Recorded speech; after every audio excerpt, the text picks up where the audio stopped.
আপনারা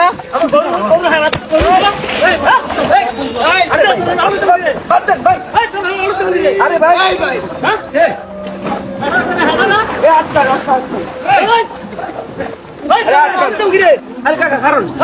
করজোরে মিনতি করছি, এমন কইরেন না ভাই। আপনারা এমন কইরেন না, মানুষগুলোর সাথে মানুষগুলো জীবন বাঁচিয়ে রেখে আপনাদেরকে বাঁচাইতে আসছে ভাই। যারা অর্থ দিয়ে সহযোগিতা করতে পারবেন না, তারা এই ভিডিওটা শেয়ার করেন, ভিডিওটা শেয়ার করে ভাইরাল করে দেন। আপনি আপনার আইডিতে শেয়ার করেন ভাই। জীবনে কত ভিডিও শেয়ার করছেন, কত ভিডিও শেয়ার করে কত মানুষকে ভাইরাল করে দিয়েছেন। আজকে আপনার একটা শেয়ারে যদি একটা মানুষের কাছে আমরা 1 কেজি মুড়িয়ে নিয়ে দিতে পারি, এক প্যাকেট নাপা ট্যাবলেট বাচ্চার জন্য 1 প্যাকেট দুধের প্যাকেট নিয়ে যেতে পারি, তাহলে এই শেয়ারের মূল্য কোথায় গিয়ে দাঁড়াবে আপনি এখনো যদি না পান, আপনি আখিরাতে পাইবেন।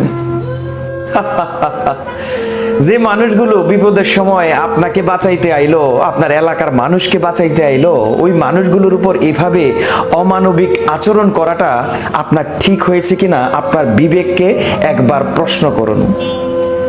আপনার এলাকার মানুষ যখন না খেয়ে মরছে, সেই মানুষগুলো সেই গাজীপুর, বরিশাল, বাংলাদেশের প্রত্যন্ত অঞ্চল থেকে মাথায় বোঝাই করে পানির বোতলগুলো নিয়ে আপনার পরিবারকে বাঁচানোর জন্যই তারা নিজের জীবনকে রিস্কে ফেলে দিয়েছে।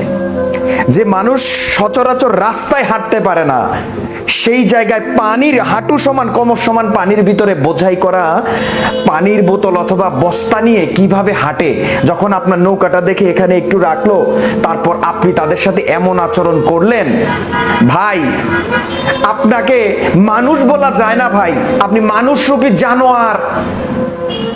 আপনার সাথে সাথে বাংলাদেশে আরো কিছু জানোয়ারের তৈরি হয়েছে।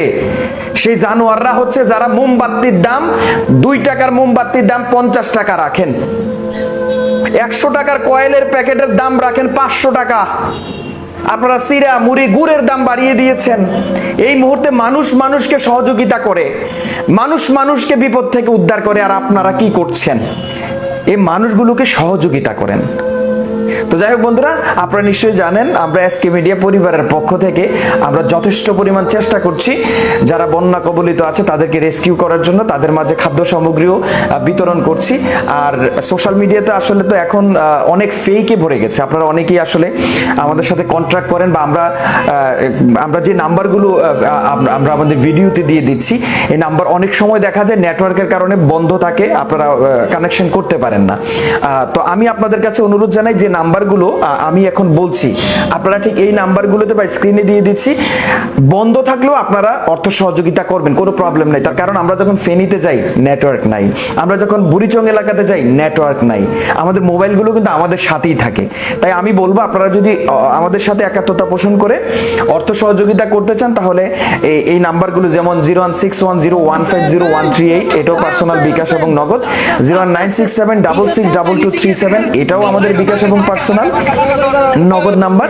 তারপর আছে 01863626363, তারপর আছে 01324502262।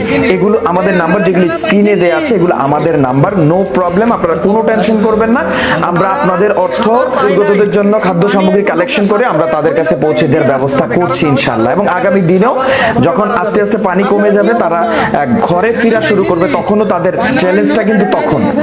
তো সেই চ্যালেঞ্জ মোকাবেলা করতে আপনাদের আরো সহযোগিতার প্রয়োজন। প্রবাসী ভাইয়েরা, আপনাদের জন্য আমি যদি কখনো কিছু করে থাকি, তাহলে আমাকে যদি আপনারা বিশ্বাস করেন, তাহলে অবশ্যই আমাদের দেয়া বিকাশ নাম্বারে আপনারা অর্থ সহযোগিতা করবেন, এবং আমাদেরকে তাদের কাছে যেমন বলা লাগতো না ভাই, আপনাদের কাছে চাওয়া লাগতো না, যদি আমার কাছে যা আছে তা নিয়ে যেতাম, এটা দিয়ে সব শেষ হয়ে যেত। কিন্তু দুর্ভাগ্যজনকভাবে আমি যখন এক জায়গায় 500 প্যাকেট নিয়ে যাই, সেখানে মানুষ থাকে 1500। তো 500 জন পাইলো, বাকি 1000 মানুষ আমার দিকে তাকায় আর বলে কি বলে, কারণ তাদের পেটে ক্ষুধা, তারা যেটা মনে চায় সেটাই বলতে পারে। ভালো থাকেন, দেখা হবে ইনশাআল্লাহ আগামী কোনো ভিডিওতে। আসসালামু আলাইকুম।